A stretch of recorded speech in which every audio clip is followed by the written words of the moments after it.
Seeing repeating numbers is a sign of your next chapter. The universe is showing it to you. The pattern you can no longer ignore. You have seen it again. Today. And you know exactly what I am talking about. The same numbers. Showing up where they have no reason to be. On a clock you glanced at without meaning to. On a screen. On a plate. In the middle of a thought that already felt too heavy to carry. And for a fraction of a second, something in you stopped. Not your mind. Something deeper. Something that recognized what your logic immediately tried to dismiss. You told yourself it was coincidence, you moved on. But here you are. And the fact that you are here, right now, watching this, is not coincidence either. There is something the universe has been trying to tell you. Not in whispers. It moved past whispers a long time ago. What you have been seeing is a pattern with a direction, a signal with a destination, and that destination is the life that is waiting for you on the other side of what you are going through right now. But here is what nobody tells you. These numbers are not appearing because everything is fine. They are appearing because something in your life is ending. Something is cracking open. And the version of you that exists on the other side of this moment is so different from who you are today that the universe itself had to intervene to make sure you did not miss the crossing. You have been confused, exhausted, maybe a little afraid of what comes next. And you have been looking for a sign that you are not lost, that this is not falling apart, but falling into place. This is that sign. By the time this video ends, you will understand exactly what the universe has been trying to show you and why it chose this moment, and not any other, to make sure you finally saw it. Do not go anywhere. What comes next will change the way you see everything. When the universe runs out of patience. You did not notice the first time. That is the truth nobody wants to admit. The first time a sign appeared, you were busy, distracted, living inside the noise of a life that demanded your full attention and left no room for anything that could not be immediately explained. So you explained it away, filed it under coincidence, and kept moving. And the universe, patient as only something infinite can be, sent it again and again. There is a principle older than any religion, older than any written tradition, that speaks about the intelligence embedded in the fabric of existence. It does not force. It does not command. It invites. First gently, the way a breeze moves through a room before a storm. Then with more persistence. Then when the invitation has been declined enough times, with the kind of frequency that becomes impossible to rationalize away. What you have been experiencing is not the beginning of the signal.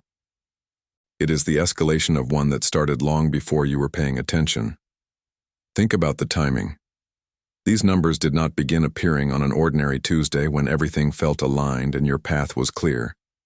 They arrived in the middle of something, during a season of your life that already felt unsettled, when questions were louder than answers, when you were moving through days with a quiet sense that something needed to change but you could not yet name what, or how, or when. That timing is not accidental. The universe does not escalate its signal when you are at peace. It escalates it when you are at a crossroads, and the window for a particular crossing is beginning to close. This is what patience running out looks like from the cosmic perspective. Not anger, not punishment, urgency. The kind of urgency that only makes sense when something important is at stake. When a chapter is ending and the next one requires a version of you that has not yet been called forward.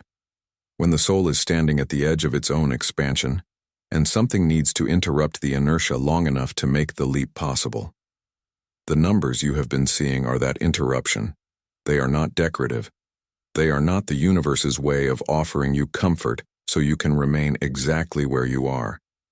They are a summons. And the reason they keep repeating is not because the message has not been delivered. It is because the message has not yet been fully received. There is a difference between seeing a sign and allowing it to land in the place it was meant to reach. So ask yourself honestly, what would you have to accept if these signs are real? What would change about the way you see your current situation? What decision have you been delaying? What version of your life have you been afraid to step into? Because the universe does not escalate without reason.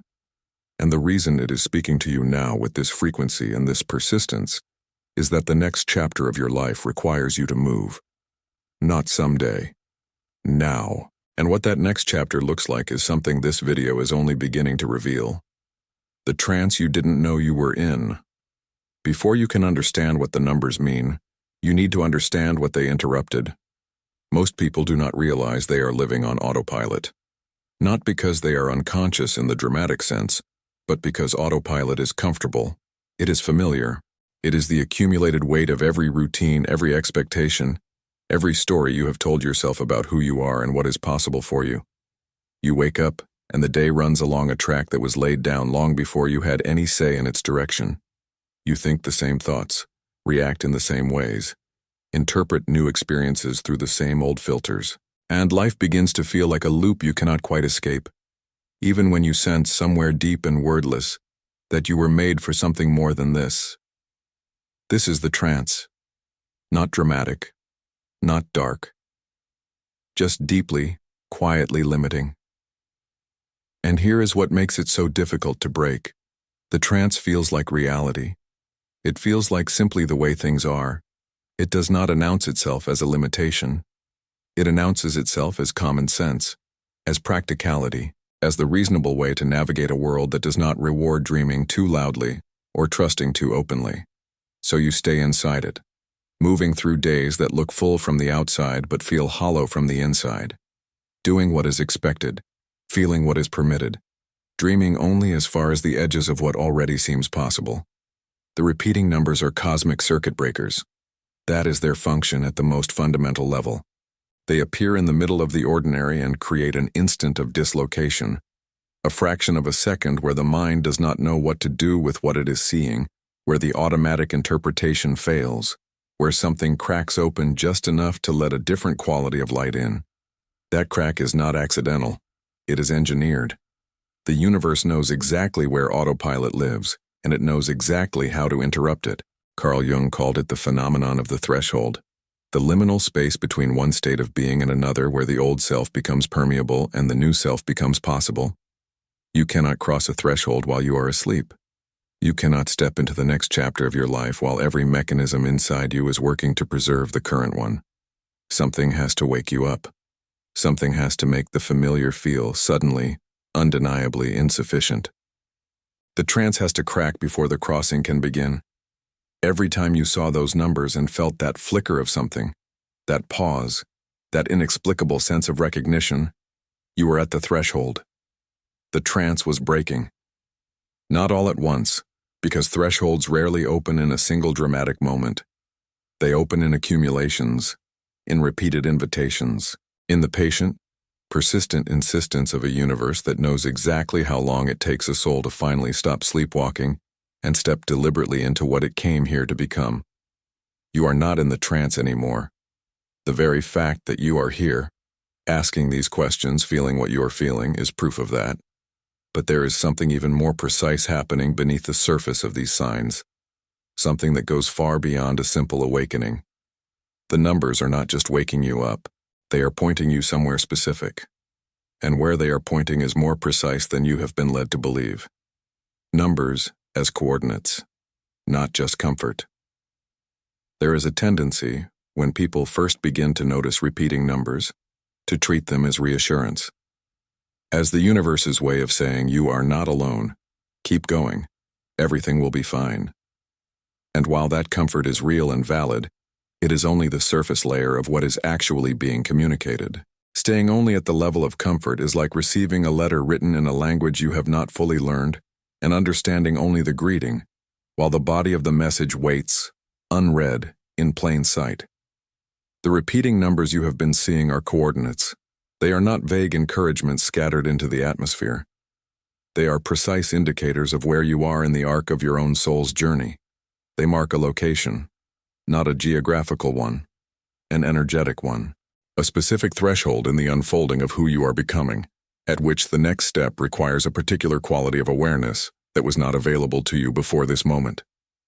The ancient Hermetic principle of correspondence, one of the 7 foundational laws through which the universe is understood to operate, states that what exists above is reflected below, that what is within is mirrored without. Everything in existence vibrates. Everything carries a frequency. Numbers, far from being abstract constructs invented by the human mind, are the language through which the universe encodes the vibrational signature of reality itself. They are not symbols created for convenience. They are the architecture of existence made visible. When a particular numerical sequence begins appearing in your life with unusual frequency, it is not random clustering. It is resonance. Your current energetic state, the precise frequency at which your soul is vibrating right now in this season of uncertainty and transition, is matching the frequency carried by those numbers. And when two frequencies match, the universe uses that resonance as a channel.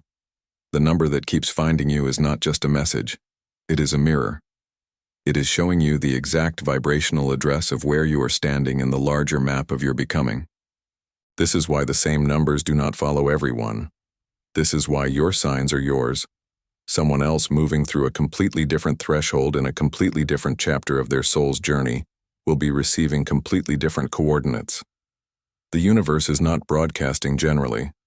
It is communicating specifically. To you. About you.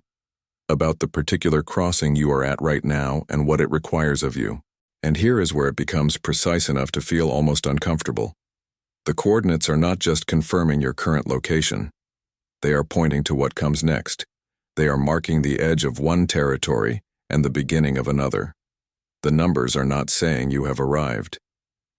They are saying you are close enough to see the destination, and the only thing standing between where you are and where you are meant to be is the decision to take the next step without waiting for all the fear to disappear first. But why now? Why this intensity, this frequency, this feeling that the signal is getting louder rather than quieter? That answer lives in a place most people are afraid to look, because it involves something the mind resists but the soul already understands completely. Why pain amplifies the signal. Nobody wants to hear this, but the truth of it, once it lands, changes everything. The universe speaks loudest in the dark, not because darkness is required for growth or because suffering is the price of awakening. Those are distortions that have caused enormous unnecessary pain, but because darkness creates a particular quality of silence. And it is in silence that signals can finally be heard above the noise of a life that was too full, too fast, too defended to receive what was always being sent. When your life is comfortable, the autopilot runs efficiently and quietly. There is no urgency to look beneath the surface of things, no pressing need to question the direction, no raw, open space where something new could enter. Comfort, at a certain depth, becomes a kind of insulation, not just from pain, but from the very transmissions the universe is always sending. You do not feel the need to stop and listen when everything seems to be working well enough. And then, something breaks, or someone leaves, or a door closes that you were certain would stay open, or the exhaustion becomes so total that the performance of being fine finally collapses under its own weight. And in that breaking, something extraordinary happens. You become permeable. The walls that comfort built around your perception begin to thin, and the signals that were always there, steady and patient and precise, suddenly break through with a clarity that feels almost violent in its directness. This is why so many people report that their experience of synchronicities and repeating numbers intensified during the most difficult seasons of their lives, not because the universe decided that was a good time to start communicating, but because that was the first time they were still enough, raw enough, open enough to actually receive what was being sent. The pain did not create the signal. The pain dissolved the interference. The law of polarity, one of the 7 Hermetic principles through which the universe is said to operate, teaches that every state has its opposite, and that within the darkest point of any experience, the seed of its opposite is already present. What feels like the lowest moment of a particular chapter is, by the nature of polarity itself, the precise point at which the turn begins. The repeating numbers appearing during your most difficult season are not decoration on a painful experience. They are markers of the turn. They are the universe's way of saying you are not falling further. You are falling through. There is a profound difference between those two things. Falling further means the descent continues without end. Falling through means you are passing through a membrane, the transitional layer between one state of being and another, and on the other side of this crossing, The coordinates change, the numbers change, the chapter changes. And the question is no longer why this is happening to you. The question is what the crossing is preparing you to become. Because the answer to that question was decided long before you arrived here, in a place you no longer remember, but your soul has never forgotten. The contract your soul made before you arrived. There is a concept that has lived at the edge of human spiritual understanding across cultures, across centuries, across every tradition that has ever attempted to make sense of why certain experiences arrive at certain moments with a precision that chance cannot adequately explain. It is the concept of the soul contract, the idea that before incarnation, before the first breath drawn in this particular body in this particular life, the soul makes agreements with the universe, with other souls, with itself. Not agreements about every detail, not a rigid script that removes all agency or meaning from the choices made along the way, but agreements about thresholds, about the key crossings, about the moments where a particular kind of awakening was always meant to occur, where a particular quality of soul growth was always written into the architecture of this life's unfolding. The moment you are in right now is one of those thresholds. This is not a comfortable thing to say because it carries weight. It means that the confusion you have been feeling, the sense that your life is pressing you toward something you cannot yet see, the exhaustion of a chapter that has asked more of you than you knew you had, none of this is random. None of this arrived by mistake. This threshold was built into the design of your journey long before the journey began. And the repeating numbers? They are the confirmation signal. They are the universe's way of marking the threshold so that even through the disorientation of the crossing, some part of you can recognize, this is the place. This is the moment. The one that was always meant to come. The one that was always meant to change everything. Ancient Vedic traditions speak of what they called the soul's karmic appointments, specific coordinates in time where accumulated learning, unresolved patterns, and latent potential converge in a single point of transformation. The Hermetic tradition describes these moments as initiations, passages through which the soul must move in order to access the next level of its own capacity. The language differs across traditions, but the recognition is universal. There are moments in a life that are not accidents. There are arrivals that were always scheduled. You do not have to remember making the agreement to honor what it is asking of you now. The soul does not require the mind's permission to fulfill what it came here to do, but there is power in recognition. There is an enormous difference between moving through a threshold with no understanding of what it is, and moving through it with the awareness that this crossing was written into the deepest layer of your purpose. One feels like chaos. The other feels like destiny walking forward on its own 2 feet. The numbers you have been seeing are not just cosmic reassurance. They are the soul contract becoming visible at the surface of ordinary life. They are the universe holding up the agreement and saying, remember this. You knew this crossing was coming. You prepared for it in ways your waking mind cannot access. And you are more ready than the fear is telling you you are. What that readiness looks like in practice, and how to move through this threshold without letting the mind's resistance slow the crossing, that is where this goes next. And it is more precise, more personal, and more immediately applicable than anything you have encountered on this subject before. What Carl Jung knew that science is only now catching up to. In 1952, Carl Gustav Jung published a paper that the scientific establishment largely dismissed. It was titled Synchronicity, and a causal connecting principle, and in it, one of the most rigorous minds in the history of psychology made a proposal that his contemporaries were not ready to receive.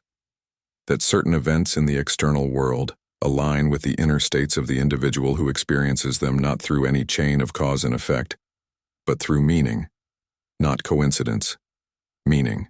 Jung had spent decades observing, in clinical settings and in his own experience, events that defied rational explanation, yet carried an unmistakable sense of purpose. A patient dreaming of a golden beetle and finding one land on the windowsill at the exact moment she described the dream. Numbers appearing with impossible frequency during periods of acute psychological transformation. The world outside seeming to mirror, with uncanny precision, what was happening inside. He refused to dismiss these experiences. He also refused to mystify them beyond the bounds of intellectual integrity. Instead, he proposed something that required an entirely new framework, that reality is not only causal, but also meaningful, and that the meaningful layer of reality communicates through what he called synchronistic events. What Jung was describing, in the language of modern psychology and analytical depth work, mystics had been describing for millennia in the language of the sacred. The Hermetic tradition, tracing its roots to ancient Egypt and the foundational text known as the Emerald Tablet, had long taught that the universe operates not only through physical law, but through what it called the law of correspondence, the principle that the visible and the invisible, the material and the spiritual, the outer and the inner, are not separate systems, but reflections of the same underlying intelligence. A number appearing at the moment of inner crisis is not the outer world intruding on the inner world. It is both worlds speaking simultaneously, because at a fundamental level, they are the same world. What is beginning to emerge from the edges of contemporary quantum physics and consciousness studies suggests that Jung and the ancient Hermetic teachers were pointing towards something structurally true about the nature of reality. The observer, in quantum mechanics, is not separate from what is observed. Consciousness is not a passenger in the material universe. It participates in the shape of what manifests. When your internal state is highly charged, when you are at a threshold, when a soul-level crossing is underway, the sensitivity of the correspondence between inner and outer increases. The synchronicities intensify. The numbers appear more frequently, more precisely, more undeniably, because the signal is stronger and the receiver has become, through the very intensity of the moment, more finely tuned. You are not imagining this. You are not fabricating meaning where there is none. You are experiencing exactly what Jung documented, what the Hermetic tradition taught, and what the leading edge of consciousness research is beginning to map with increasing precision. A form of communication that operates through the language of meaningful coincidence. And the specific meaning behind the numbers that have been finding you is not general. It is particular to the exact threshold you are standing at right now. The science is catching up. The ancient wisdom was never lost. And the experience you have been having, the one you almost talked yourself out of trusting, is one of the most well-documented phenomena in the history of both spiritual and psychological inquiry, which raises the question that nobody who studies this subject can ultimately avoid. If the signs are real, if the communication is genuine, why do so many people receive them in their darkest moments? Why does the signal find its way to those who are hurting, lost, or standing at the edge of something they are not sure they have the strength to cross? That question has an answer, and it is one of the most important things this video will offer you. The numbers that find you in the dark. There are moments in a life that do not have a language adequate to describe them. The middle of the night when the weight of everything sits on the chest and sleep refuses to come.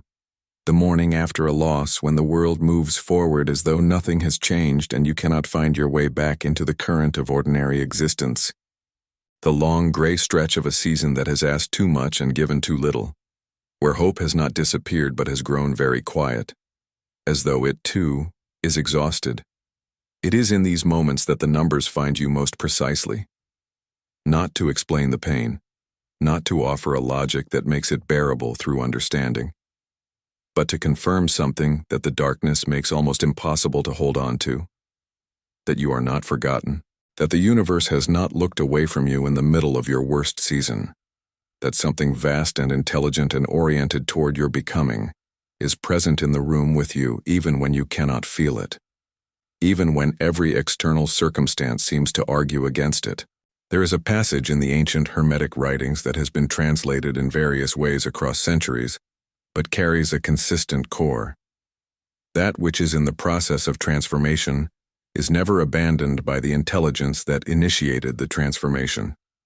The caterpillar inside the chrysalis does not have access to the knowledge of what it is becoming. It is in the most radical and complete dissolution it has ever experienced. Everything it was is liquefying. Nothing of the old form remains intact, and yet the process itself, the intelligence guiding the dissolution and the reformation, never leaves. It is the darkness. It is in the darkness. It is working through the darkness toward something the dissolving form cannot yet perceive. The numbers that appear during your most painful seasons are not a promise that the pain will end quickly. They are not a guarantee that the outcome will look the way you have been hoping. They are something more honest and ultimately more sustaining than any such promise could be. They are evidence of presence. The universe showing up in the language it knows you have begun to hear, at the moment when your need to know you are not alone is at its absolute greatest.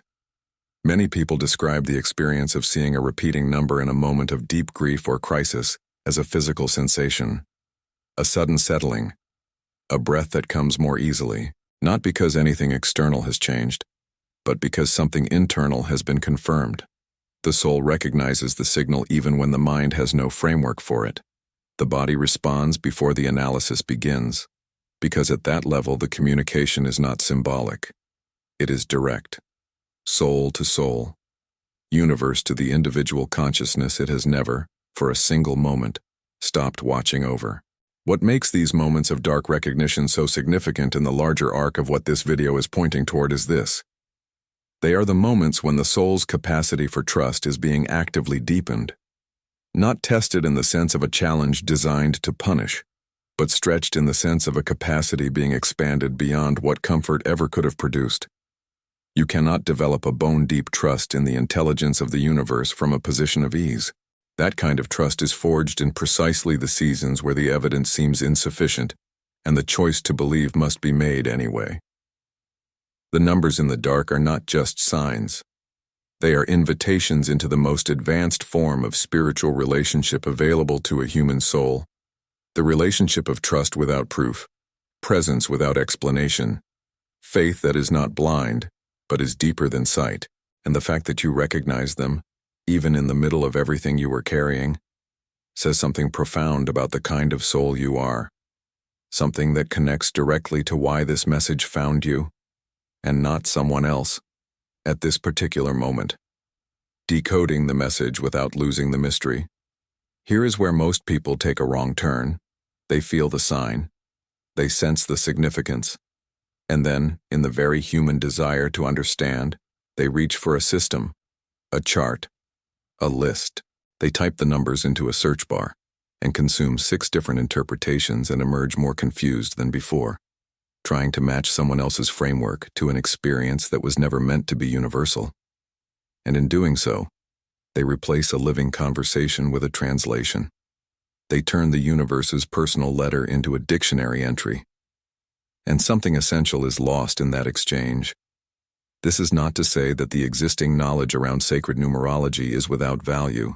The traditions that have studied the vibrational qualities of numbers, from the Pythagorean system, which held that numbers are the foundational language through which the divine mind structures reality, to the Kabbalistic tradition of gematria, which encoded spiritual meaning into numerical relationships within sacred texts, carry genuine insight accumulated across centuries of careful observation. These are not arbitrary interpretations. They are the distilled wisdom of traditions that took seriously what most modern frameworks have dismissed. But wisdom is not the same as instruction, and the message the universe is sending you through the numbers you have been seeing was never meant to be decoded through someone else's key. It was meant to be felt into, received, allowed to unfold in the context of your specific life, your specific crossing, your specific threshold. The general meaning of a number is the outer layer. The personal meaning, the one that belongs only to you, that arrives not as information but as recognition, that is what you are actually being offered. So how do you access that level of the message without the interference of the analytical mind? You begin by noticing what the number interrupts. Not just where it appears, but what you were thinking, feeling, or about to decide at the exact moment it arrived. Because the universe is precise. It does not send a signal into empty space. It sends it into the specific texture of the moment it is meant to address. The thought you were having when the number appeared is part of the message. The emotion that was moving through you is part of the message. The question you had not yet finished asking is part of the message. You then sit with it, rather than immediately moving to explain it. This is the practice the Hermetic tradition pointed toward when it spoke of contemplation as a spiritual discipline distinct from analysis. Analysis takes a thing apart to understand it. Contemplation allows a thing to reveal itself in wholeness. You cannot decode a living transmission through dissection. You can only receive it through presence. And then, crucially, you trust what comes. Not the first thing the thinking mind produces, which is almost always a projection of existing beliefs, but the quieter layer underneath, the response that arises not as a thought, but as a knowing, not as information, but as recognition. That is where the personal message lives, and no external source can give it to you because it was never stored anywhere outside of you. The numbers are a doorway. The meaning is what you find when you walk through it. And walking through it requires something that all of this has been building toward, something the mind resists and the soul has been waiting, patiently, to finally practice. The moment you stop looking and start seeing. There is a paradox at the heart of synchronicity that almost no one talks about, and it is this. The more urgently you search for signs, the more invisible they become. This is not a spiritual platitude, it is an observable pattern. The person who wakes each morning in a state of desperate seeking, scanning every license plate, every clock, every receipt for confirmation that the universe is still speaking, is the same person who, at a certain point, stops receiving the messages with the clarity and frequency they once did. Not because the universe has withdrawn, but because the quality of attention they are bringing to the search is itself an interference pattern. Desperation transmits at a frequency that is not aligned with reception. It is the energetic equivalent of trying to hear a whisper by shouting. The ancient spiritual traditions did not teach seeking as the path to receiving. They taught cultivation, the development of an inner quality, variously called stillness, presence, surrender, open awareness, from which the capacity to receive naturally arises. The Taoist concept of Wu Wei, often translated as effortless action or non-forcing, describes precisely this quality. Not passivity, not indifference, but a dynamic, alert receptivity that does not grasp and does not push away, but remains open in the way that a clear sky is open, not trying to produce the weather, but perfectly suited to let whatever arises be fully, undistortedly seen. The shift from looking to seeing is not a technique. It cannot be manufactured on demand, but it can be recognized, and in the recognition, something realigns. Looking is oriented outward, forward, grasping. It carries the implicit anxiety of the person who is not sure they will find what they need. Seeing is simply present. It is the awareness that has stopped arguing with what is and, in that stopping, has become available to receive what the grasping mind could not access. Every time you saw a repeating number in a genuine moment of noticing, not while scanning, not while searching, but in an unguarded instant of ordinary life, that was seeing. That was the quality of awareness the universe is always trying to cultivate in you, using the very experience of synchronicity as the teacher. Each sign received in genuine openness trains the receiver, widens the channel, makes the next transmission clearer, deeper, and more personally precise. And here is what this means for where you are right now. The fact that the numbers have been finding you, even through your doubt, even through your logical resistance, even through the seasons when you were not looking for them at all, that is itself the signal.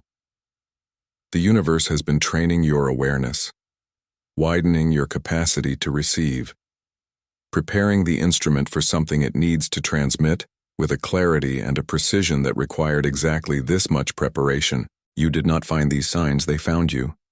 And the you that they found through all the seasons of doubt and dismissal and almost convincing yourself is a more refined receiver than the you who first noticed. Something in you has been made ready, and what it has been made ready for is beginning to take shape in a way that is almost impossible to miss, if you are willing to look at your life from a perspective slightly wider than the one fear has been offering you. Your next chapter was written in the stars. You have felt it. Long before this video, long before the numbers became undeniable, you have felt it as a restlessness that settled into your chest during moments that should have felt like enough, but somehow did not, as a pull toward something you could not name, as the quiet, persistent sense that the life you are living, whatever its genuine gifts, is not yet the full expression of what you came here to be. That feeling is not dissatisfaction. It is not ingratitude. It is not a symptom of a mind that cannot be pleased. It is the soul's awareness of its own unfinished arc. It is the future self, already existing in the field of what is possible, sending back a signal to the present self that says, there is more. Keep moving. The crossing is not yet complete. The concept of destiny has been distorted by centuries of misuse into something passive and predetermined, a script that removes agency and replaces it with fatalism. But the original understanding, as preserved in the ancient Stoic philosophy of figures like Marcus Aurelius and Epictetus, and echoed in the mystical traditions of virtually every human culture, is something far more dynamic. Destiny is not a fixed point you either reach or miss. It is a direction. It is the soul's deepest orientation, its truest north, toward which everything meaningful in a life is always conspiring to move you, even the detours, even the losses, even the seasons that felt like moving backward. The next chapter of your life was not written arbitrarily. It was written in alignment with the full architecture of who you are. Your gifts that have not yet been fully expressed, your wounds that have not yet been fully metabolized into wisdom, your capacity for love and depth and presence that has been growing quietly through every experience that appeared to be taking something away, but was actually clearing the ground for something larger to take root. The stars, and here the language of astrology is not decorative but structurally meaningful, describing the relationship between cosmic cycles and individual human timing, speak to the precise period you are in as a threshold year. A year of initiation. A year where the energetic conditions are specifically aligned to support a crossing that has been building for longer than any single season of your life. The repeating numbers you have been seeing are not random fragments of that cosmic calendar. They are markers embedded in your ordinary experience to ensure that even in the middle of daily life, the soul can feel the significance of the moment it is moving through. Your next chapter was written in the architecture of who you are, in the timing of the universe, and in the alignment of everything that has ever happened to you with everything that was always meant to come next. And the recognition of that, even if it is accompanied by fear, even if the shape of what is coming is not yet clear, is one of the most important moments in the unfolding of any human life. There is one more layer beneath this, one more principle that the universe has been embedding in the pattern of these numbers, hiding in plain sight inside the very act of repetition itself. And once you see it, the entire experience of the last months or years of your life will reorganize around it in a way that is less like understanding and more like finally remembering. The universe does not repeat itself without reason. Repetition is not accident. In the language of the universe, nothing repeats without intention. Look at the structure of existence itself. The seasons return. The tides move in cycles. The cells of the body replace themselves in rhythmic intervals. The planets trace their paths in orbits that repeat with such precision that ancient astronomers were able to predict celestial events thousands of years in advance. Repetition, at every level of the natural world, is not redundancy. It is the method through which the universe reinforces what is essential, anchors what is real, and ensures that what must be received has been received completely before the next movement begins. The law of rhythm, one of the 7 foundational Hermetic principles, teaches that everything flows out and in, that the pendulum swing manifests in everything, that the measure of the swing to the right is the measure of the swing to the left, and that rhythm compensates. In plainer language, every cycle completes before the next begins. Every wave reaches the shore before receding. Every chapter closes before the next opens. And in the space between the ending and the beginning, something must be established so thoroughly in the soul's understanding that it becomes the foundation upon which what comes next can be built. The repeating number is the universe establishing that foundation. It is not sending the same message twice because the first transmission failed. It is reinforcing a truth, a recognition, a knowing that the soul needs to carry with enough solidity to support what the next chapter will require of it. Each repetition is a deeper embedding. Each sighting is not the same signal arriving again, but the same signal arriving at a greater depth. The first time you see a number, it registers at the surface. The 10th time, It has reached somewhere beneath the thinking mind. The 30th time, it has landed in the place where belief lives, not as concept but as cellular knowing. Sacred geometry, the study of the mathematical patterns underlying all of creation, reveals that the most stable structures in the universe are those built on repeating forms. The hexagon of the honeycomb, the spiral of the nautilus, the fractal pattern of a coastline, the Fibonacci sequence embedded in the growth of a sunflower. Repetition is not the mark of something failing to move forward. It is the mark of something being built with the kind of depth and integrity that will hold under pressure.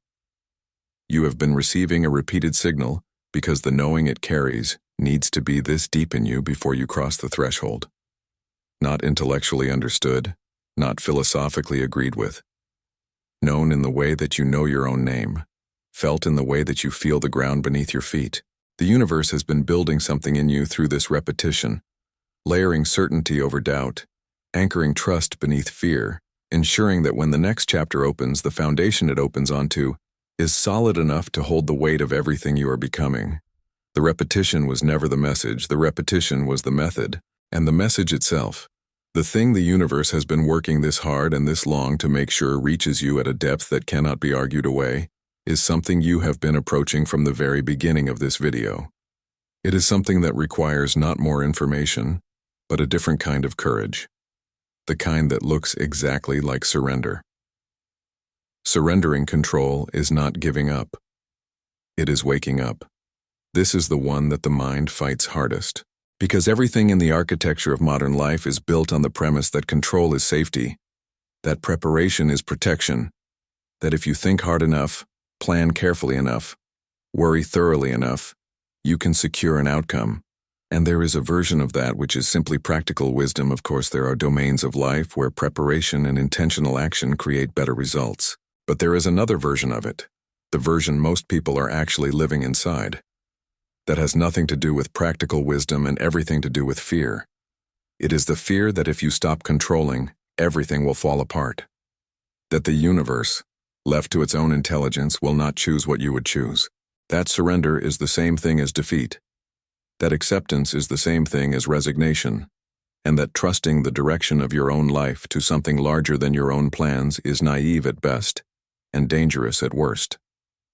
The Stoic philosophers, and here the ancient Stoic tradition deserves to be named in its fullness, not reduced to a motivational phrase, built their entire system of wisdom around what Epictetus called the dichotomy of control, the recognition that some things are within our power and some things are not, and that the confusion between these two categories is the single greatest source of unnecessary human suffering.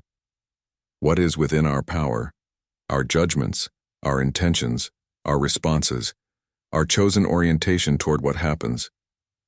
What is not within our power, outcomes, other people's behavior, the timing of events, the precise shape that the future takes.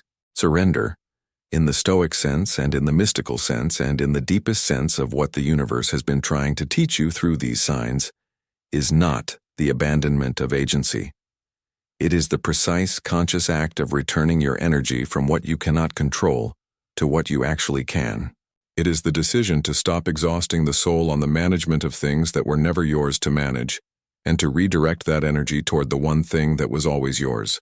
The choice of how you meet what arrives. The repeating numbers have been appearing in your life during a season of exhaustion, transition, and the particular kind of suffering that comes from holding on too tightly to a version of things that the universe has already begun to move past. They have been appearing as an invitation, urgent, persistent, undeniable, to release the grip. Not because what you were holding was not worth holding, but because the next chapter cannot be entered with hands that are still clenched around the last one. Surrender is not passive. It is the highest act of spiritual intelligence available to a human being. It is the moment when the soul stops fighting the current of its own becoming and trusts, with everything it has, the intelligence of the river. It is the recognition that the universe, which designed your soul contract, which embedded signs in your ordinary life to ensure you could find your way, which has been speaking to you in numbers since before you knew how to listen, that this same intelligence knows what it is doing with your life. Even now. Especially now. And in that surrender, something extraordinary becomes possible. Something that no amount of planning or control could ever have produced. The door opens. Not the one you were trying to force. A different one. The right one. The one the universe was always moving you toward, even through everything that felt like detour. Walking through it requires exactly one thing, not certainty, not the absence of fear, just the willingness to take the next step before the full picture is visible. And how to take that step, and what it actually feels like from the inside, is where everything this video has been building leads. How to walk into your next chapter without fear. Fear does not disappear before a threshold crossing. This is the misunderstanding that keeps more people frozen than almost any other. They wait for the fear to lift. They wait to feel ready, certain, confident, clear. They wait for the doubt to resolve into something solid enough to stand on before they take a step. And the waiting, which feels like wisdom, which presents itself as caution, is actually the fear's most sophisticated strategy for maintaining the status quo. Because the fear knows, even if you do not fully know yet, that you are capable of crossing. And it knows that once you begin to move, its power over you decreases with every step you take away from it.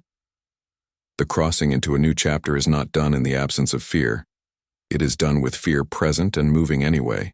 This is the distinction that separates the life that was always possible from the one that remains only imagined.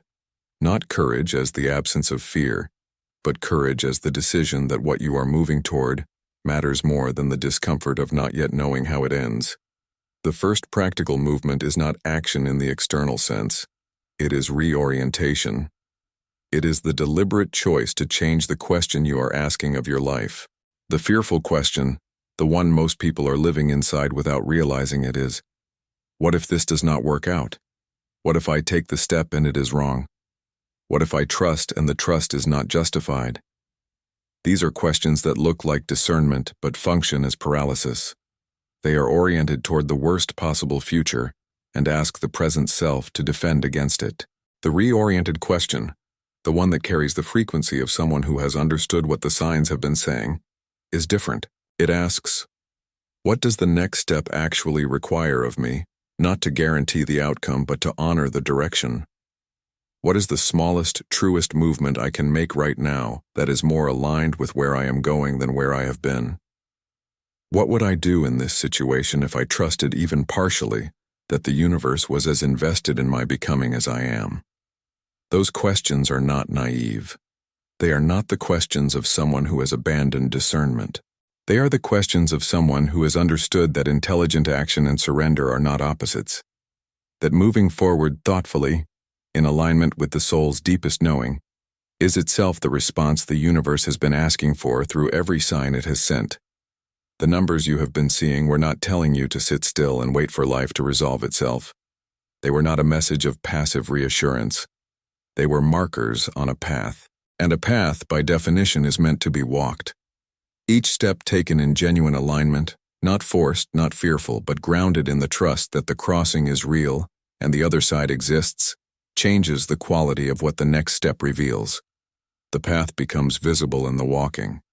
The next chapter opens in the living of the one you are currently in, with as much presence, as much willingness, and as much open-handed trust as you can bring to this day, and then the next. You are more ready than the fear is telling you. You have always been more ready than the fear has been willing to admit. And the universe has been saying this to you, in the only language precise enough to break through everything else, since before you knew you needed to hear it. What remains now is the only thing that has ever remained, the choice. Yours, completely, sovereignly, irreversibly yours. And the meaning of everything that has been building in this video, every sign, every layer, every question asked and asked again, comes to rest in what comes next. You were always meant to receive this message. Here it is. The thing the numbers have been pointing toward since the first time you saw them and felt something you could not explain. You did not find this video. This video found you, not in the mystical metaphor sense that makes for a nice sentence and means nothing on examination, in the structurally, cosmically, personally precise sense that the soul contract you made before this life included this moment, this threshold, this exact crossing between who you have been and who you are becoming. The confusion you felt, the exhaustion of the chapter that is ending, the fear about what the next one holds, none of it was evidence that you were lost. All of it was the architecture of the arrival. Everything you moved through to get here was the preparation for standing exactly where you are standing now, at the edge of the next version of your life, with the awareness that the universe has been guiding this entire time. The repeating numbers you have been seeing are not going to stop because you now understand what they mean, but the quality of your relationship with them is going to change, because you are no longer the person who dismisses them, and you are no longer the person who anxiously searches for them.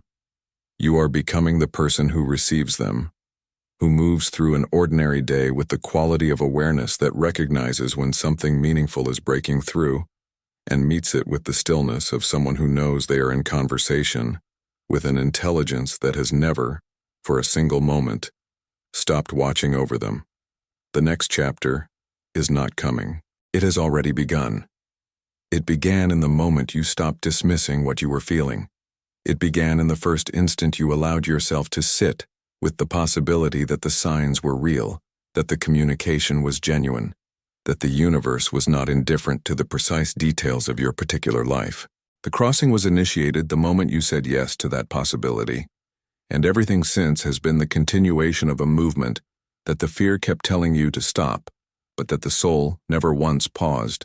The ancient Hermetic tradition speaks of what it calls the great work, not as an external project to be accomplished, but as the lifelong soul-level process of becoming more fully what you always were in essence, a being of awareness, of choice, of sovereign creative power operating in alignment with the intelligence of the universe. You are in the middle of your great work. You have always been in the middle of it. But there are moments in that work when the veil between the unconscious unfolding and the conscious participation becomes thin enough to see through. This is one of those moments. The scattered pieces connect now. The numbers were never random. The timing was never accidental. The season of difficulty was never abandonment. The confusion was never evidence of being lost. Every piece of what felt like chaos was the universe arranging the exact conditions under which this particular soul, yours, could be prepared for what it came here to do. You were always going to arrive at this threshold. The signs were always going to find you. This message was always going to reach you, not because your life is predetermined in the rigid, agency-removing sense, but because the deepest orientation of your soul has always been moving toward this, toward the clarity that lives on the other side of doubt, toward the peace that exists not in the absence of challenge, but in the soul's conscious, sovereign, unshakable choice to trust the design. The universe is not finished speaking to you. It will never be finished. But the language has shifted now. You are no longer a soul being summoned. You are a soul that has answered. And the next number you see, in whatever ordinary corner of an ordinary day it appears, will not arrive as a question. It will arrive as a confirmation. As the universe signing its name at the bottom of a message it has been writing you across the entire length of this season of your life. A message that says, in the only language precise enough to be unmistakable, you are exactly where you are meant to be. The next chapter is already open. Walk through.